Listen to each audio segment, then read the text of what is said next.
Local police will tell you that when you crack down on a severe crime problem in one part of town, usually the crooks move somewhere else.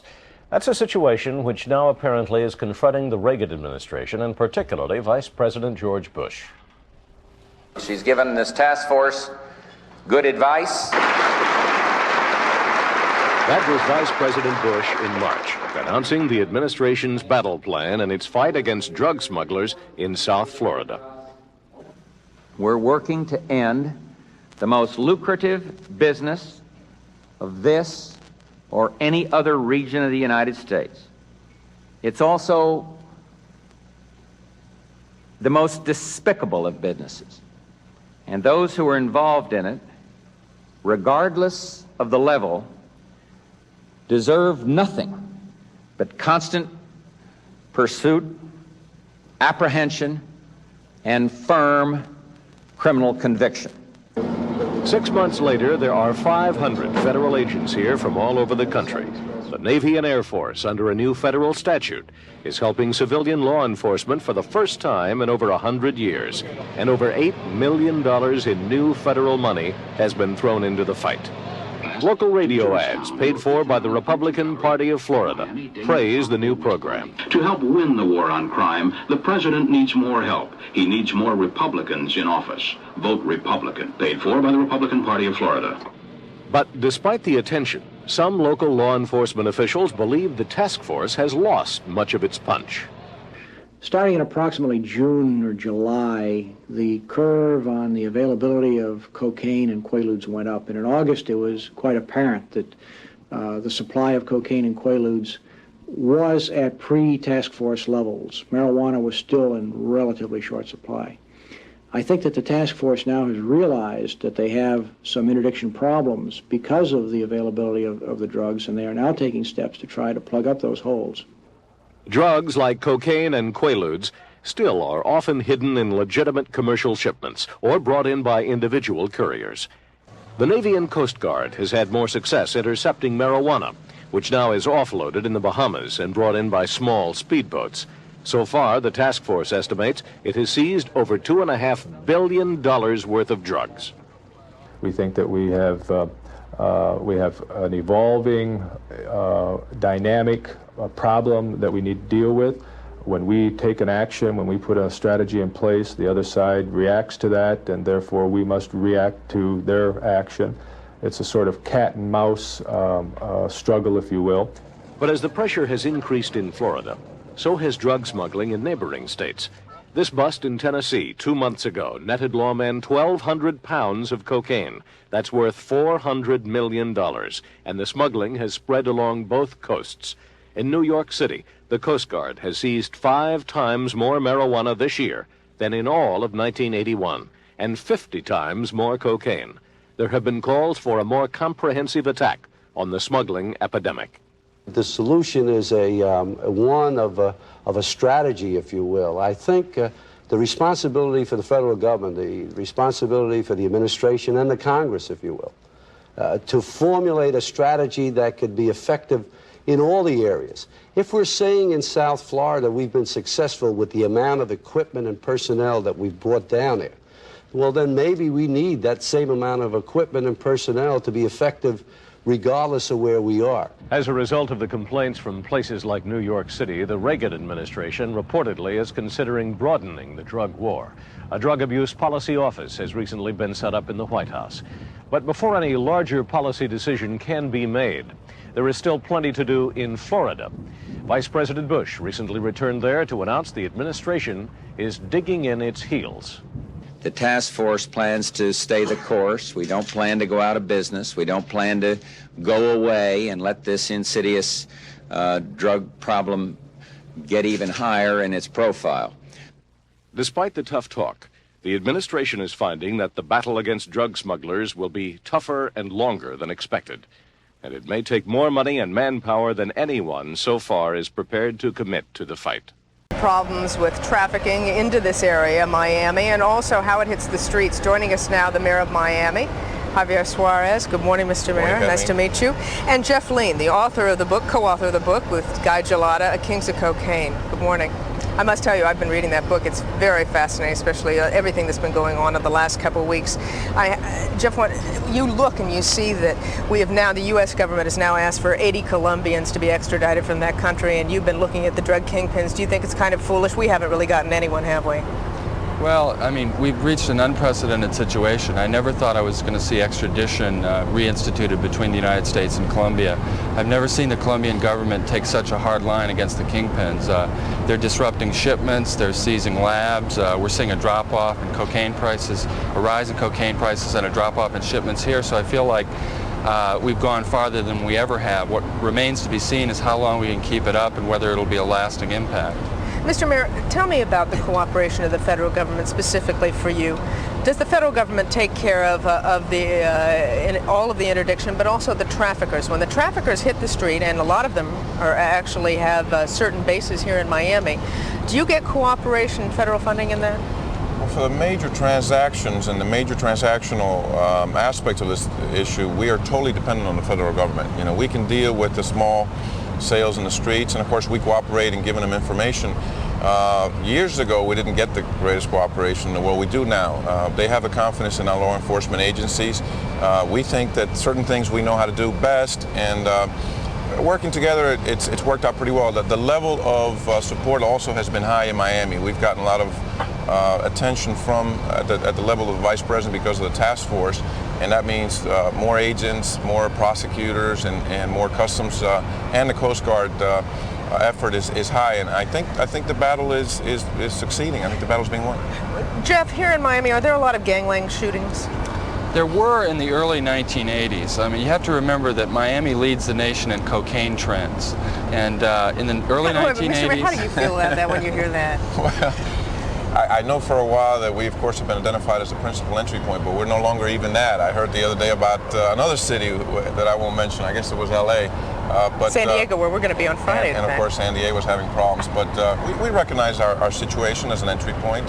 But what I was getting to earlier is that the murders dropped off in the middle 80s as the cocaine kingpins consolidated and began to cooperate, and the cocaine began to move with an almost corporate grace, and you didn't see the wild open machine gunnings in shopping malls, which we'd seen in the early part of the decade. Another thing you didn't see was the money walking into banks in duffel bags. Operation Greenback saw several multi-million-dollar seizures of drug money, and this chased the money offshore, and now it comes back here in the form of wire transfers. Yeah, Aaron Moriarty, in fact, in the next hour, top of the next hour, is going to be talking about that and what's happened in the city with electronic money transfers.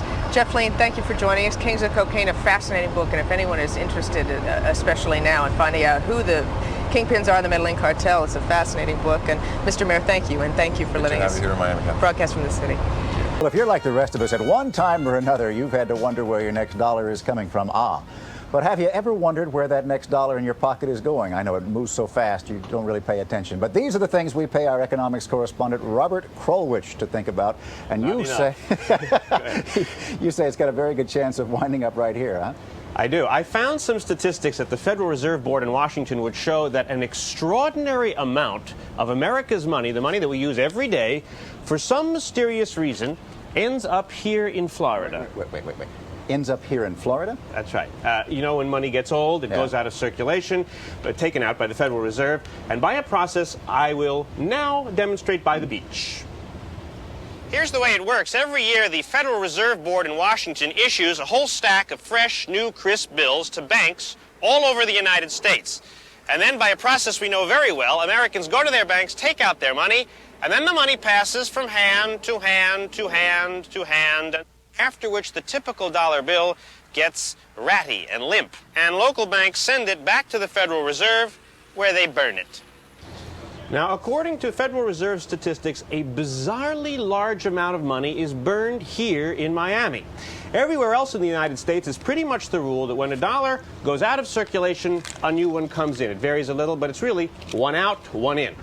They add money as the economy grows, of course, but in most places the pattern hasn't changed for years. But now comes Miami. The figures I saw show that starting 10 years ago, Miami went crazy. The banks in this area are being flooded with money.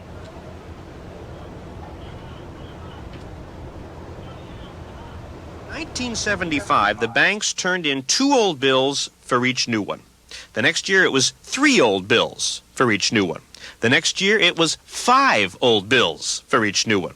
In 1978, it went up to 8 to 1.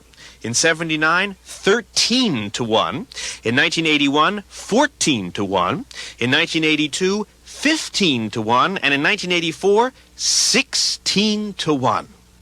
No other place in America gets such a huge proportion of old money, and in no other place has the pattern changed so dramatically. It seems, Forrest, that money that used to wear out in Detroit, Cleveland, and Washington, for some reason, ends up right here. Darn it, Robert, you have done it again. You have absolutely caught my attention. How do you explain this?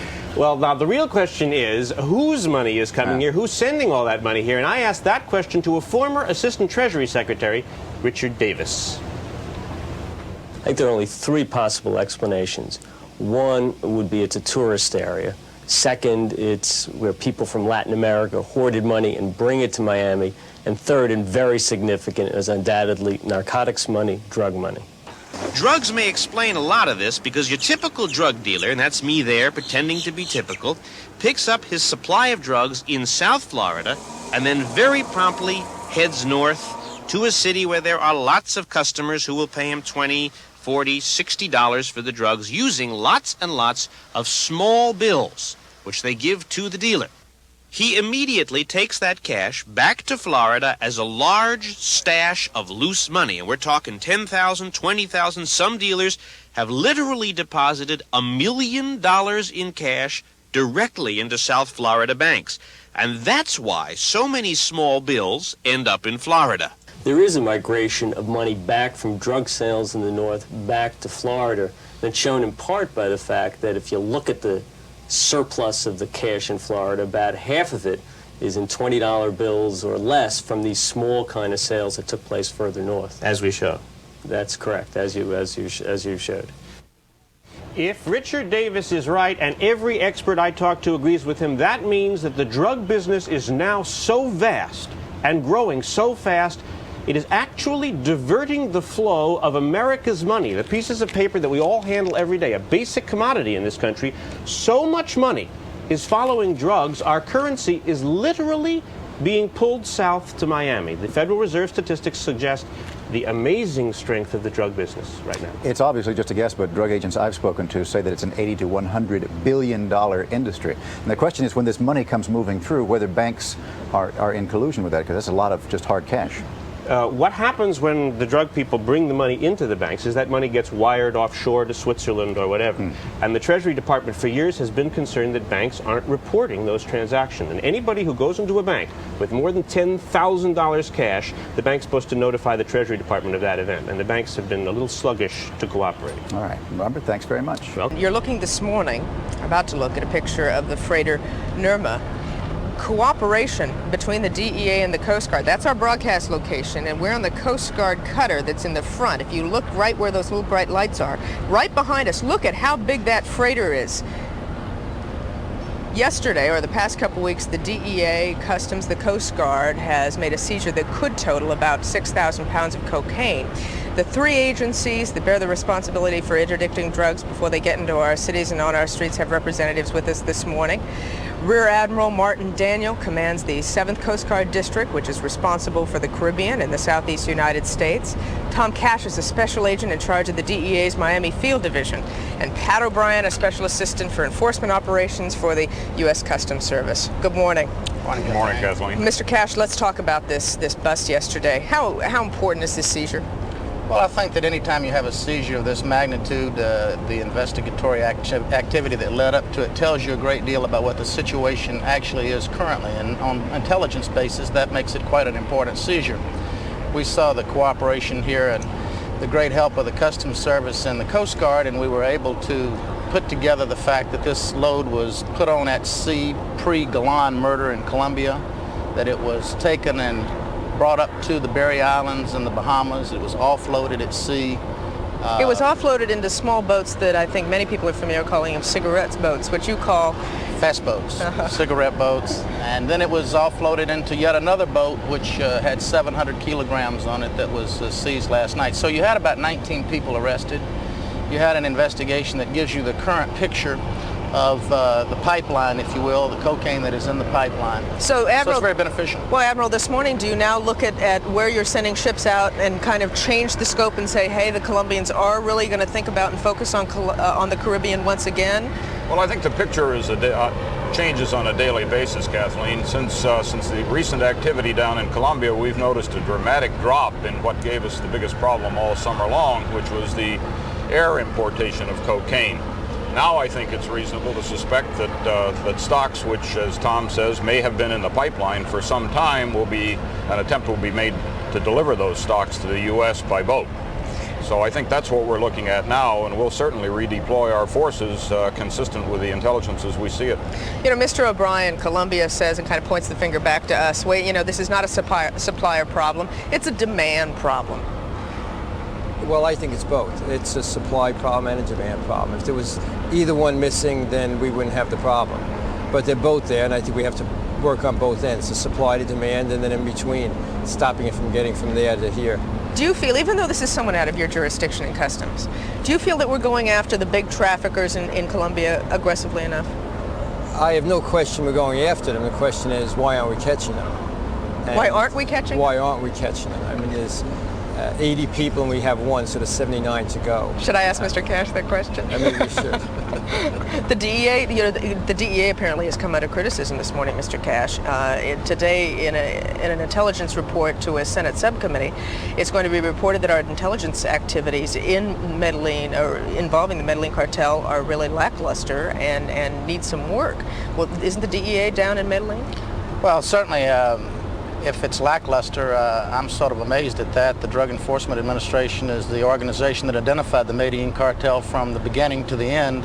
Whatever information the federal government has today, they got from the Drug Enforcement Administration. So I'm sort of surprised that our intelligence effort has been criticized. I haven't read that yet, so I don't know all the details. You know, I hear a little bravado there, and Mr. O'Brien, tell me something. Do all of you really, you get along in this district pretty well, because the three of you are so much at the forefront. You basically are in charge of 100% of the seizures on the sea, correct? And then you have how many offices out of the DEA that are just located in... Well, we have the state of Florida and the Caribbean, about 17 offices. So you all get along pretty well here?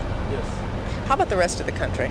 Do the three organizations really work that well together? I guess you're not involved because the Coast Guard doesn't come into play pretty much in other parts of the country. Oh, we do. We have a significant level of activity in on the southwest border in our office in Los Angeles, and we have a good deal of activity, have had in the Gulf Coast. So we work together nationwide. Well, you know, you hear Bill Bennett and you hear you know, Dick Thornburg sometimes say that these agencies, you know, the problem is all the agency fighting. Do you think that's wrong? I don't think that's so true, Kathleen. I mean, the Army and the Navy and the Air Force and the Marines, do they get along together? I'm not so sure that they don't have their little battles, but they're the Defense Department, the Coast Guard, Customs, and DEA. We Mr. have O'Brien, our battles, but we get along. Your former boss brought all this to the attention. A lot of that's in the past, too. Tom and I were in New York together, and I would say up there we used to go a few rounds, and since we came down here, it's been really remarkable. I think we all recognize how we need each other, and there's enough work out there for all of us. There's a definite competition for resources within the Beltway in terms of the federal Beltway in Washington in terms of the federal budget process, but down here where the activity actually takes place, there's enough work for everyone to do. Well, do you think the new Bush budget on the drug plan should address that? Should address what?